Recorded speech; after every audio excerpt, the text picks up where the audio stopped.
Hey, John Kabakis here, another edition of My Take, and today I want to talk to you about Goldvarg's 1967 Pontiac Bonneville. Now, to understand the Bonneville, you have to understand where it came from.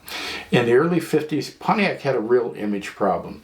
They were doing okay, sales were good, post-war sales were all very strong, but they were starting to decline some, and they had a little bit of a stodgy, old-fashioned image. And so they wanted to change that. And that did begin to change in 1955, 1956, when they came out with all new, fresh designs. The designs were looking pretty good, very nice, particularly in my eyes at 56. But words started showing up in their ads: power, speed, elegance, that sort of thing. And they had a really neat wagon. If you remember, the Safari was around for a couple of years. Just a beautiful two-door wagon.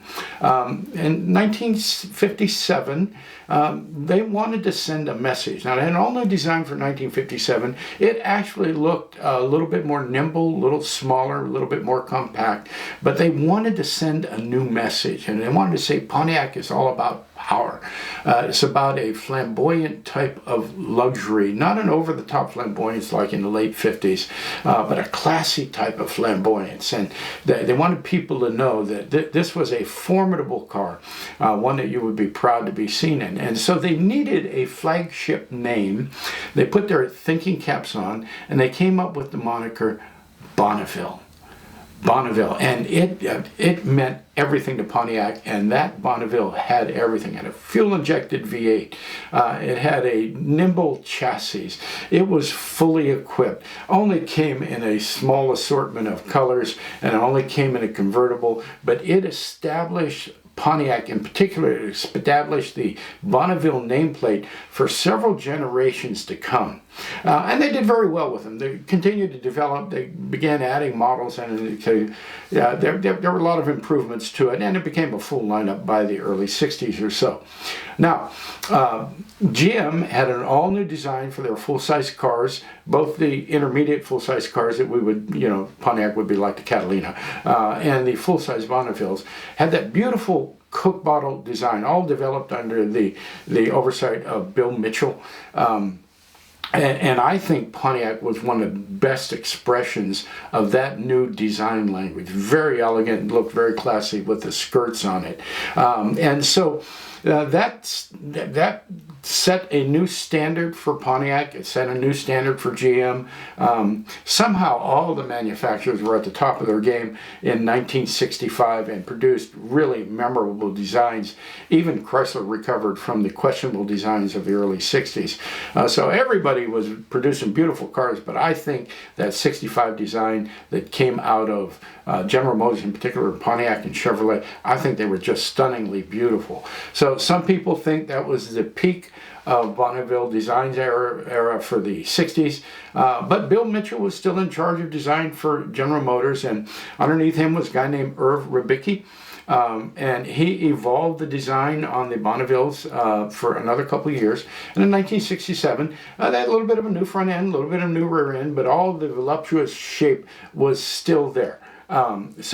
Pontiac had established the DNA of the Bonneville, that the split grille, 8 lug wheels, again, that beautiful design and everything, big engines. Their design was entrenched, and it was synonymous with Bonneville.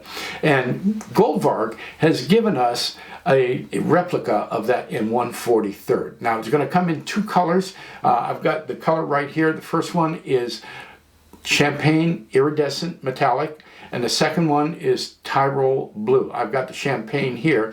I'm going to get it out of the box. I'm going to put it on the turntable and give you a close look at it. I think you're going to like it as much as I do.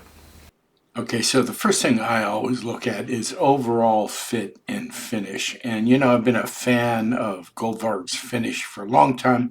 Paints are even, they're deep, they're lustrous. But I got to tell you something. This is a step above. This champagne iridescent would not have been my first choice on a color.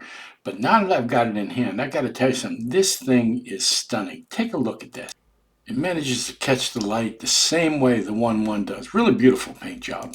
Front of the car is amazing, typical Goldvarg attention to detail. Look at the lensing on those headlights, absolutely accurate. Same story around back. Great detail, great badging, lensing is beautiful, chrome is beautiful, very nice job, screams Pontiac. And get a load of the detail on the wheels. These are just beautiful. Look at that small badging in there. Fantastic job on the wheel covers. And you know, I love me some interior detail. This one gets it right. Door panels, exquisitely detailed. Great steering wheel. Dash looks like the car is in motion. An out of the park home run on the interior. So overall, a very nice package. Again, from Goldvarg. We've come to expect this, but the finish seems to be notched up some. Detail on the wheels is just phenomenal.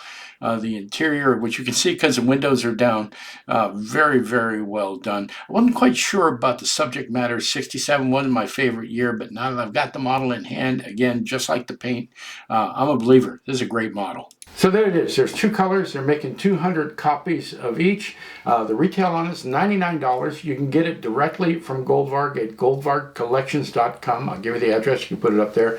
Your favorite dealers are going to have it. You know my favorite dealers. I love Legacy Diecast and Toy Car Geek, but there are a lot of good dealers out there. Are all going to be around the same price or so.